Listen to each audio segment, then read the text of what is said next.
Channel पर हार्दिक स्वागत और अभिनंदन करता हूं। सादर जय सर, एक आप कार्यक्रम में आपका स्टेज शो हो रहा था सर, उसमें आप एक घोषणा किए थे कि सभी ब्राह्मणों को 1,11,000 दक्षिणा और 1 महीना खाना पुआ पकवान के साथ आप उनको देंगे। ये आप घोषणा किए थे। ये लोगों में हर्ष उल्लास का माहौल छाया हुआ है। और सर, एक तरफ आप ब्राह्मणों का विरोध करते हैं और एक तरफ आप कहते हैं कि पुआ पकवान के साथ भोजन और 1,11,000 दक्षिणा देने का ऐलान करते हैं। ये क्या करते हैं सर? आप तो विचित्र माहौल के हैं सर। पहले तो सादर जय भीम करता हूँ, नमो बुद्धाय करता हूँ। मेरे पूरे भारत के जितने भी मेरे श्रोता हैं, मैं सभी लोगों को साधुवाद। आप लोग बात को पूर्ण रूप से सुनते नहीं है। सवाल सबसे बड़ा ये है और ये दिक्कत मेरे लिए भी खड़ी हो जाती। मैंने उसमें कहा था और दूसरी चीज जो कहा था वो तो बताऊंगा, लेकिन ये कौन कहा कि मैं ब्राह्मणों के विरोध में हूँ? सर, तो हमेशा तो बार बार आप हर डिबेट में बोलते हैं। ना ना ना, बस यही तो समझदारी है जी। मैं उनके विरोध में नहीं हूँ, उनके द्वारा जो बनाई हुई व्यवस्था है उसके विरोध में हूँ। देखिए, मैं ब्राह्मण के विरोध में नहीं हूँ, क्योंकि मैं देश में समानता चाहता हूँ, समता चाहता हूँ और बंधुता चाहता हूँ, क्योंकि मैं बुद्ध को मानने वाला व्यक्ति हूँ। कहा गया है कि बुद्ध धर्म की क्या पहचान, मानो मानो एक समान।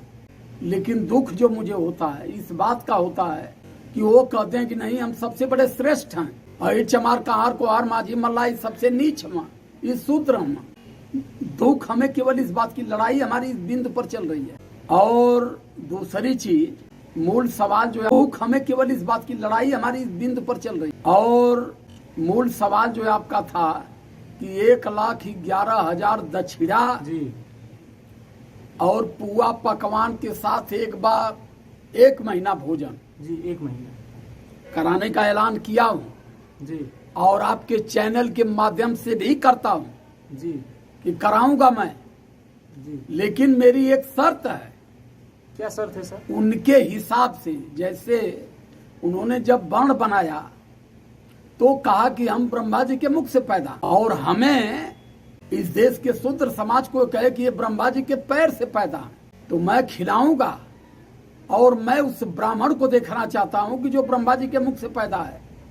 मैं माँ के उदर से पैदा वालों को तो एक चवन्नी देने वाला नहीं हूँ। अच्छा जो ब्रह्मा के मुख से पैदा है जी उनके लिए 1,11,000 दक्षिणा जी और पूरा 1 महीना पुआ पकवान, घी मलाई खीर के साथ भोजन मैं कराऊंगा। सर, आप तो ठगा जाएंगे सर। बहुत लोग हैं ब्राह्मण लोग। नहीं, बहुत नहीं, पूरे भारत की बात कर रहा हूँ। जी। लेकिन मुझे स्पष्टीकरण चाहिए कि ब्रह्मा के मुख से कैसे इन्होंने पैदा हुआ। और कोई दे दिया तो? ब्रह्मा तो खिलाऊंगा, उसको दूंगा मैं। अच्छा अच्छा। और क्या समझ रहे हो, मैं झूठी घोषणा नहीं करता हूँ। जी मुझे वो चाहिए कि ब्रह्मा के मुख से जो ब्राह्मण पैदा है, जी। बाकी तो माँ की ओर से हम भी पैदा हैं। बिरहा महासंघ के राष्ट्रीय अध्यक्ष जी, आपका बड़ा पैमाने पर लोग सुनने वाले हैं। ये बात आप बोल रहे हैं सर, ये हो सकता है कि कोई साबित कर दे और आपको। अरे तुम खुद गधा हो यार, तुमको क्या कहें, तुमको बात करने की तमीज नहीं आती। तुम चैनल चलाते हो जी। कोई साबित कर देगा, साबित करे ना कोई। यहाँ भारत की बात नहीं, पूरी दुनिया की बात कर रहा हूँ। पूरी दुनिया में कोई साबित करके दिखाए, वो ब्राह्मण नहीं मुसहर ही होगा जी कि जो मुख से पैदा है। 1,11,000 मेरे तरफ से ऐलान कर रहा हूँ मैं। सर, मगर लोग तो कहते हैं। तब कहते हैं तो लोग तो बहुत कुछ कहते हैं। लोग तो ये भी कहते हैं कि हनुमान जी 13 गुने बड़े सूरज को घूंट के 6 महीना बैठे थे। जी। ये भी कहते हैं, कहने के लिए तो बहुत कुछ कहते हैं जी। तो कहने का मतलब नहीं है, मतलब सत्यता का यहाँ है। मैं सत्य की खोज में चल रहा हूँ, मेरी लड़ाई सत्य के साथ है। मैं ये कह रहा हूँ, एक बात केवल मेरी आप समझिए जी। पूरी दुनिया में जितना भी धर्म है, जी चाहे हिंदू धर्म हो, चाहे मुस्लिम धर्म हो, जी। चाहे सिख धर्म हो, चाहे ईसाई धर्म हो, जी। जो भी धर्म है, पूरे दुनिया के लोगों को चैलेंज कर रहा हूँ आज जी कि एक बार कोई बताए कि जो धर्म से, जिस धर्म में जो व्यक्ति है, जी।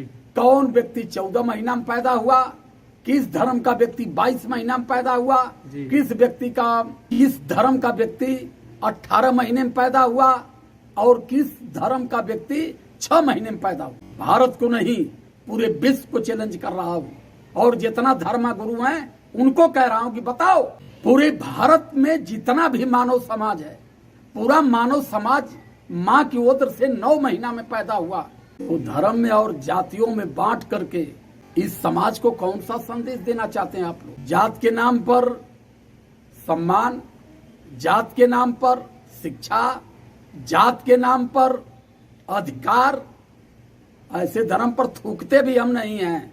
सीधी सीधा बात कर रहे हैं, सीधा फंडा हमारा है जी। और सबको चैलेंज करते हैं कि हमें ये बताओ कौन से धर्म का आदमी ऐसा है कि जो गेहूं की रोटी नहीं खाता है, कंकड़ पत्थर खाता है? किस धर्म का व्यक्ति ये है कि जो चावल दाल नहीं खाता है, केवल घास पात पत्ता खाता है? किस धर्म का व्यक्ति है कि जो केवल माटी खा करके जीता है?